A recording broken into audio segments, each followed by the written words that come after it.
शिष्य था जो बड़ा ही उनका मतलब गुरु प्रिय था, गुरुमुख था, और वो अपने गुरु के लिए जान भी देने के लिए तैयार रहता था, यानी कि पूरी तरह से समर्पित था। वो कभी भी उनकी आज्ञा का उल्लंघन नहीं करता था। उन्होंने जो भी उसे कहा वो तुरंत उस बात को कर देता था।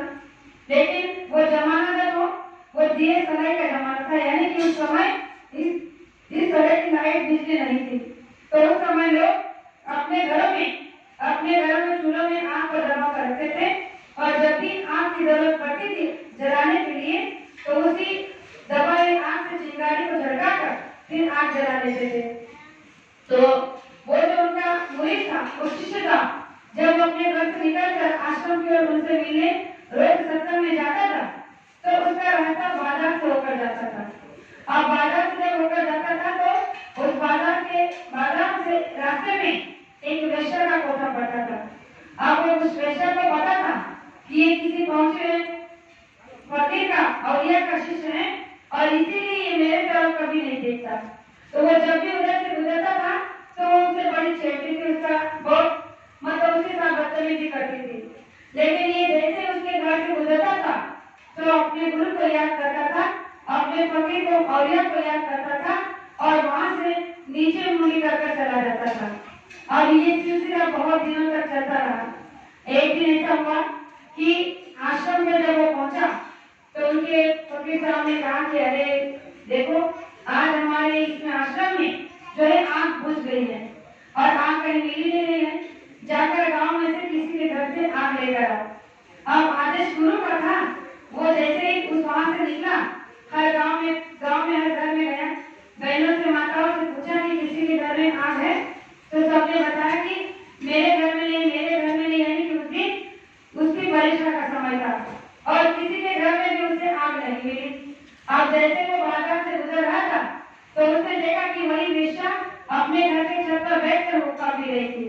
अब इसने देखा कि पूरा गांव छान मारा, लेकिन कहीं पर आग नहीं मिली, और आग अगर है तो वो उसके पास जिसके पास मैं जाना नहीं चाहता, और ये तो मेरी हंसी मजाक की टोली उड़ाती है, लेकिन अब क्या करूं, गुरु को आग चाहिए और बिना आग लिए मैं जा नहीं सकता।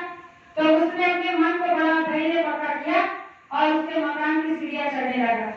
जब उसने देखा कि जो आदमी इतने दिनों तक मेरे तरफ देख नहीं सकता था, आज मेरे मकान पर चढ़कर आ रहा है, तो वह उसकी मजा लेने लगी, हंसी ठिठोली उड़ाने लगी कि तुम आज कैसे आए, वगैरह वगैरह बातों का उसके साथ बर्ताव किया। जब उसने जैसे उसके पास पहुंचा तो उसने बड़े विनम्र भाव से कहा कि माता जी, मुझे थोड़ी सी आग चाहिए, हमारे गुरुजी को आग की जरूरत है और पूरा गांव छान मारा, लेकिन कहीं पे आग नहीं मिली, इसीलिए आपके पास आग हुक्का पी रही थी, तो मुझे लगा कि आपके पास आग जरूर मिलेगी। और उसने हाथ जोड़कर उसे कहा कि माता जी, आप मुझे थोड़ी सी आग दे दीजिए।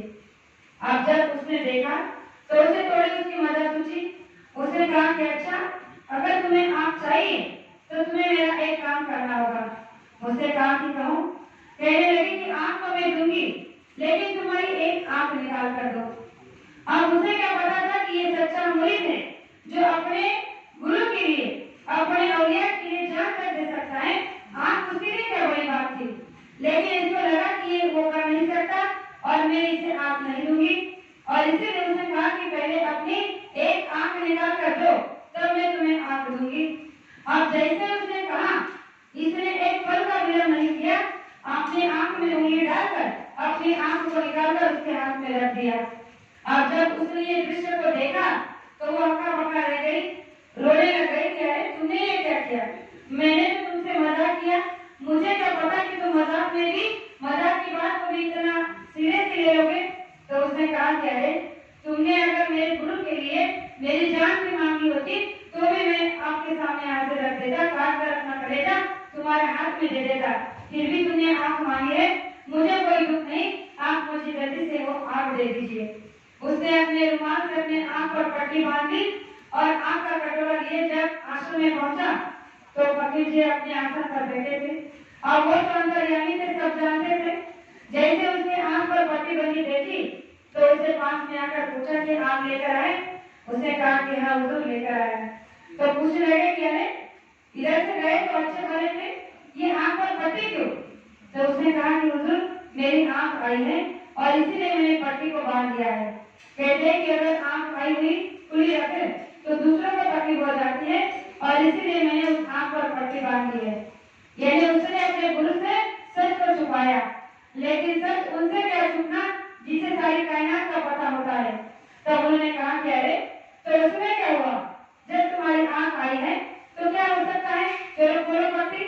अब जैसे उन्होंने पट्टी खोलने के लिए कहा और इसने अपने आंखों से पट्टी को खोला तो उसकी आंख सही सलामत थी और वो अपने दोनों आंखों से उन्हें देख रहा था। अब ये बात तो केवल उसे ही पता थी कि उसने उस वेश्या के घर पर उसकी आंख को निकाल कर दी थी, लेकिन आज अभी उस समय उसके दोनों आंखें सही सलामत थी। उसने इस दृश्य को जब देखा तो आंखों से धारा बहने लगी आंसू की और उनके चरणों में गिर पड़ा। कहने लगा कि आज तो आपने अपनी भक्ति की हद कर दी। अरे मैंने तो केवल एक आंख के लिए अपनी एक आंख दे दी और तुमने उसकी आंख के बदले में मुझे मेरी आंख वापस कर दी। तो उस अवलिया भक्ति ने कहा कि अरे ये तुम्हारी भक्ति का इम्तिहान था। मैं देखना चाहता था कि तुम कितनी और किस तरह से भक्ति करते हो, लेकिन आज तुम अपनी भक्ति में जो है पास हो गए हो। मैंने तुम्हारा इम्तिहान लिया था कि तुम ये कर सकते हो या नहीं, लेकिन तुम तो सच्चे मुरीद निकले, प्रेमी हो।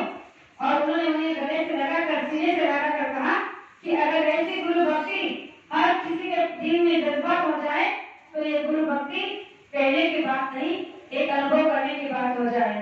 तो इसीलिए प्रेमियों, हम सबको भी अपने गुरु के लिए इसी तरह से न्यौछावर होना है, इसी तरह से समर्पित होना है। गुरु महाराज ने कभी हमसे कुछ नहीं मांगा, न हमारी आंख मांगी, न हमारा हाथ मांगा, न हमारी उंगली मांगी, कुछ नहीं। अगर मांगा है पैसा तक नहीं मांगा है, अगर मांगा है तो केवल हमारे अवगुणों को, हमारे विकारों को मांगा है।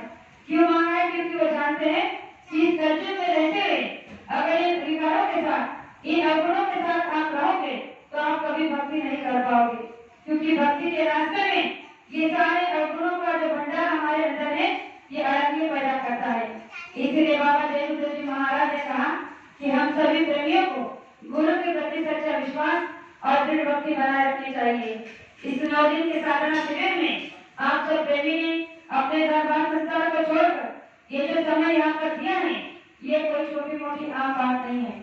आज अगर आप परिवार से निकल करना चाहो तो निकल नहीं सकते, इतने परिवार से घेर चुके हो और संसार इतना गहरा हो चुका है कि इसमें से 1 घंटा हमारे आप के लिए निकालना बहुत मुश्किल हो जाता है। और आप यहाँ 9 दिन से बैठे हो तो गुरु महाराज ने कहा कि आपकी तपस्या का फल आपको अवश्य मिलेगा, लेकिन इसे बरकरार रखने के लिए घर जाकर भी हमें इस पर मेहनत करनी चाहिए। ऐसा नहीं है कि 9 दिन आप कर लिया और घर जाकर सो गए। गुरु महाराज ने कहा कि एक दिन अगर आपने ध्यान भजन शिविर नहीं किया तो आप 1 महीना पीछे हो सकते हो। तो सोच लीजिए, आप जितना दिन ध्यान भजन शिविर नहीं करोगे उतने महीने हम पीछे पड़ जाएंगे और जो साधना हमें करने का मौका इस कलयुग में बाबा जयरुद्र जी महाराज ने दिया है वो इस हाथ से निकल जाएगा। और जब समय के रहते हुए जब हम इस भक्ति को नहीं कर पाएंगे तो समय चले जाने के बाद क्या कर पाएंगे। इसलिए प्रेमियों, आज मैं यहाँ आकर आप सबका दर्शन कर पाई हूँ, ये मेरा परम सौभाग्य है, क्योंकि वहाँ पर भी भारत के विभिन्न प्रांतों से लोग आए थे और 9 दिन तक उन्होंने बराबर अपना समय दिया।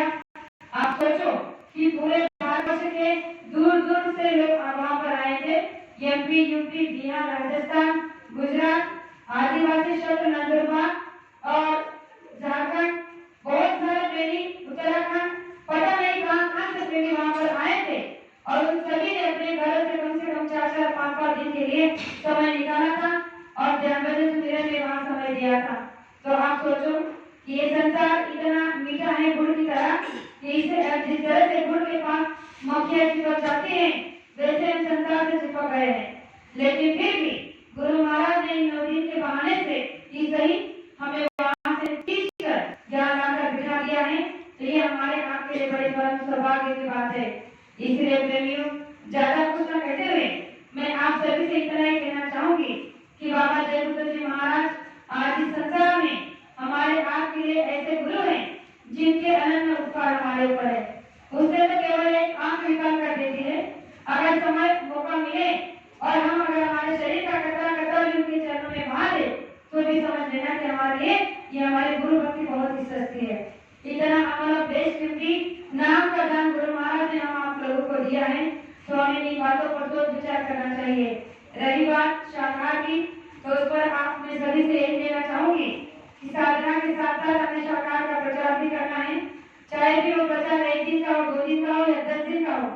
आपसे जैसा जितना बने आप शाखा का प्रचार जरूर करना, क्योंकि ये गुरु महाराज का आदेश है और जो आदेश गुरु ने दिया है उस पर चलना ही आज की इस कलयुग की सच्ची गुरु भक्ति है।